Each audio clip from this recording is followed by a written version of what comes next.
Lectura del Santo Evangelio según San Mateo. En aquellos días, mientras Jesús enseñaba en el templo, se le acercaron los sumos sacerdotes y los ancianos del pueblo y le preguntaron: ¿con qué derecho haces todas estas cosas? ¿Quién te ha dado semejante autoridad?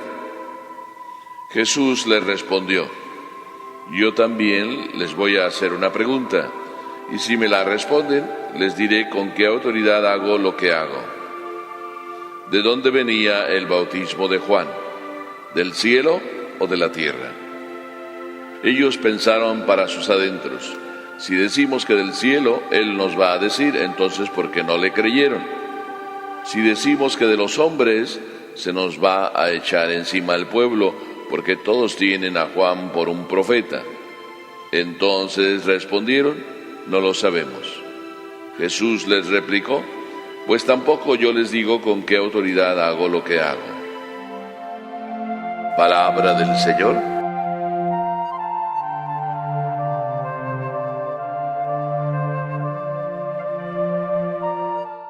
Existe en California un muy famoso señor que en su historia personal realmente no tiene muchos estudios. Le llaman el Doctor Perro, para no llamarle por su nombre. ¿Y qué hace este Doctor Perro? Bien sencillo.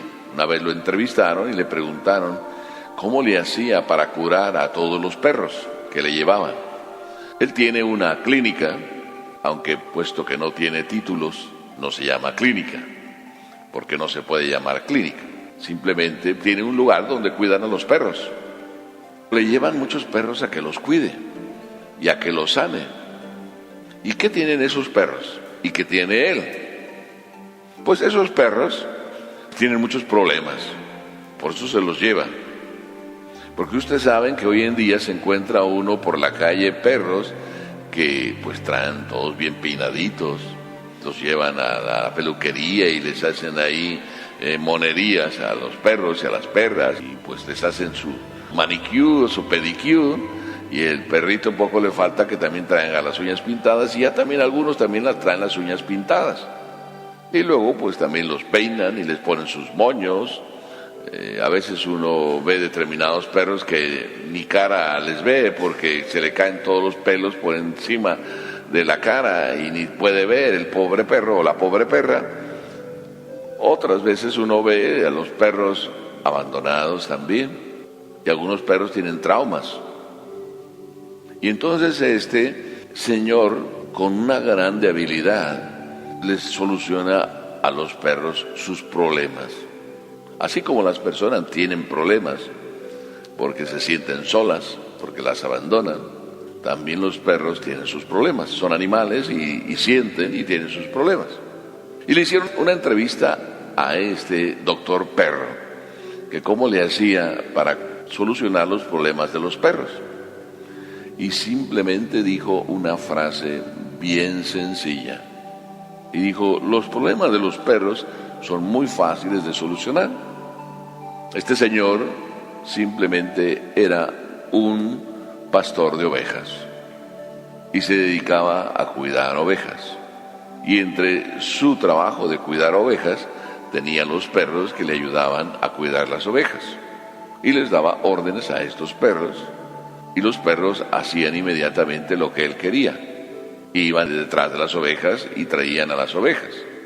Pues cuando vino a los Estados Unidos se abrió camino y se convirtió en el Doctor Perro. Y él respondió a la pregunta: ¿cómo hacer para cuidar a los perros y que los perros tengan solucionados sus problemas? Y dijo así de sencillo: a los perros hay que tratarlos como perros. Y entonces se les solucionan los problemas de los perros. Así fue de sencillo. Así, entonces ¿cómo le hace? Pues trato a un perro como perro. Un perro, es un animal. No necesita ser peinado, no necesita ser besado, no necesita ser tenido en la cama acostado con la misma señora, que es la dueña del perro. Todos esos tratos que los perros reciben no son tratos de perros, por eso se trauman, porque no son personas y quieren tratarlos como personas. son animales y al animal hay que tratarlo como animal y darle órdenes de animal y tratarlo como un animal, darle su lugar de animal, pero no tratarlo como persona. Y entonces, cuando el perro recibe cariño de animal, pero no de persona, se comporta como se debe comportar. Pues aquello fue un superdescubrimiento. Y no tenía credenciales, y este es el doctor perro, y este es el doctor a quien le llevan tantos animales para que los cure, y no tiene credenciales. Por consiguiente, casi lo mismo quieren hacer con Jesús. ¿Y qué pasa aquí con Jesús? Jesús está en el templo, y dice el Evangelio que mientras estaba enseñando en el templo, tanto los sumos sacerdotes y los ancianos se acercan y le preguntan que con qué derecho hace Jesús lo que está haciendo.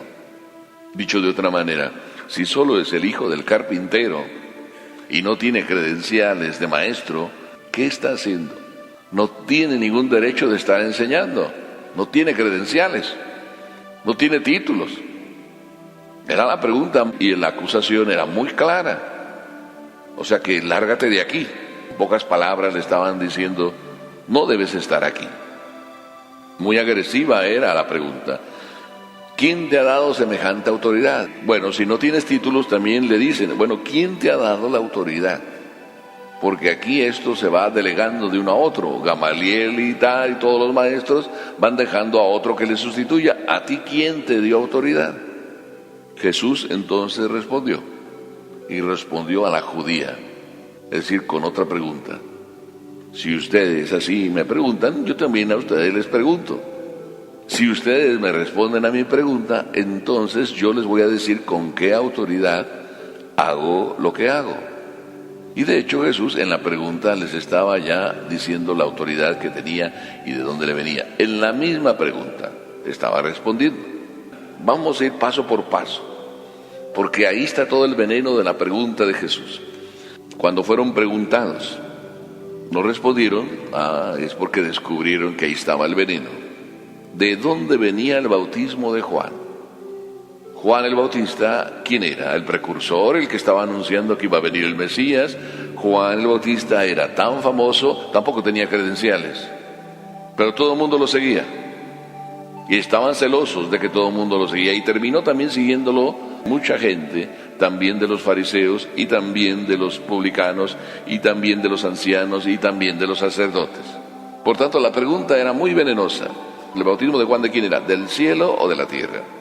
Y ellos empezaron, aquí dice el Evangelio, a preguntarse, si le decimos que era de la tierra, de los hombres, seguro que nos va a decir, entonces ustedes, ¿por qué no lo creyeron? Si había muchos ancianos que creyeron, ¿por qué ustedes no? ¿Ven cómo el veneno?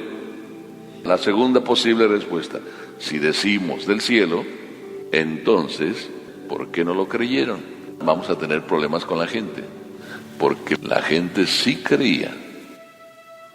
Entonces, ¿cuál es la lección? ¿Necesita uno credenciales para enseñar lo que es de Dios? ¿Necesito yo para estar aquí presentar mis títulos para enseñar? ¿O basta que Jesús simplemente con la convicción de su palabra y con la fuerza de su testimonio ya es suficiente credencial? Claro que sí. Imagínense que yo les pregunto a ustedes, ustedes van a preguntarle a su papá o a su mamá si tiene credencial de papá o de mamá, para entonces decir que es su mamá y su papá. Yo a veces les he preguntado a algunos de ustedes si de verdad creen que su papá es su papá. Se lo pregunté un día a uno y me dijo sí. Y le pregunté, ¿y cómo lo sabes si es tu papá? Porque ya hubo una historia en la cual la señora se quería separar de su esposo. Y la señora entonces, así con veneno, le dijo al esposo, ¿sabes qué? Yo me voy a ir con mi hijo. Tenía un solo hijo. Y ahí te vas a quedar tú. Y él quería mucho al hijo. Me voy a ir con tu hijo y te quedas tú. Y él le respondió, pues ¿sabes qué? ese no es hijo tuyo. ¿Cómo que no es hijo mío? No es hijo tuyo. ¿Y cómo lo sabes que no es hijo mío? ¿Te acuerdas que cuando nació el niño estaba llore y llore? Y tú me dijiste que fuera a cambiarlo.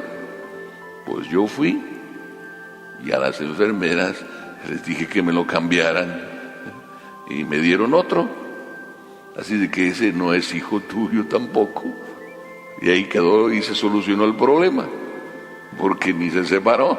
Y el pobre hijo empezó a sufrir, porque no era ni hijo ni de uno ni de otro. La que le pregunté día, no, pero sí es mi papá. ¿Y cómo lo sabes? Porque me le dijeron mis hermanitos. No necesitas de esa respuesta para saber que tu papá es tu papá. Tampoco necesitas pedirle a tu papá credenciales. Entonces Jesucristo no necesitaba credenciales. La fuerza de su convicción, la fuerza de su testimonio era suficiente título para estar predicando. Como la fuerza no de tu papá porque es tu papá, ni la fuerza de tu mamá le da a tu mamá fuerza para ser mamá, sino la fuerza de tu mamá y de tu papá la reciben del testimonio que te dan, de entrega, de fidelidad. Por eso a veces como que te turbas cuando en un determinado momento tu papá o tu mamá no dan testimonio. Porque tu papá y tu mamá son las columnas de tu vida. Y si ellos no te dan testimonio, entonces como que se te cae la vida. A Jesús, y gracias a Dios debemos decirlo, a Jesús no se le cae nada. Su vida es un continuo testimonio. Y la autenticidad de su entrega y la autenticidad de su vida nos dicen, y la autenticidad de sus milagros nos revelan que Él tiene bastantes credenciales para ser lo que es. Si no le creemos porque predica como predica, si no le creemos porque hace los milagros que hace, entonces ¿a quién le vamos a creer? Y si no le creemos, entonces porque no resucitó, que algunos llegan a decir eso, pues entonces diría San Pablo, vana es nuestra fe. Pero el único que resucitó y que nos consta es Él. Esa es su mejor credencial. Llegó no solo a hacer tantos milagros y entre ellos a resucitar a muchos muertos y a sanar a muchos enfermos y predicar como predicaba, que eso sí vale y valió que lo hiciera y nos convenció. Pero lo que más nos convence es que no ha muerto, que no estamos siguiendo a un muerto. La credencial de Jesús es la de un vivo, que nunca murió, porque Él es eterno. Él, con el poder de Dios que tenía, Él resucitó. Hablamos de que otros son resucitados, pero Él resucitó, Él se levantó, y esa es su credencial. Por eso sigamos creyendo. Le llamamos el resucitado, le llamamos nuestro Salvador, le llamamos de muchos títulos, aunque la credencial mayor es la de Dios. A este doctor que cura las enfermedades de los perros, pues se le quedó el título de doctor perro, porque aún no teniendo credenciales, tenía la fuerza de su experiencia, la fuerza de su entrega y la fuerza del cariño que a los perros les daba, pero cariño de perro. Dios nos dio cariño de Dios y eso es suficiente para creerle. Sigamos creyendo en Él y viviremos lo que todos necesitamos vivir: la felicidad y la paz de la presencia de Dios en nuestra alma. Amén.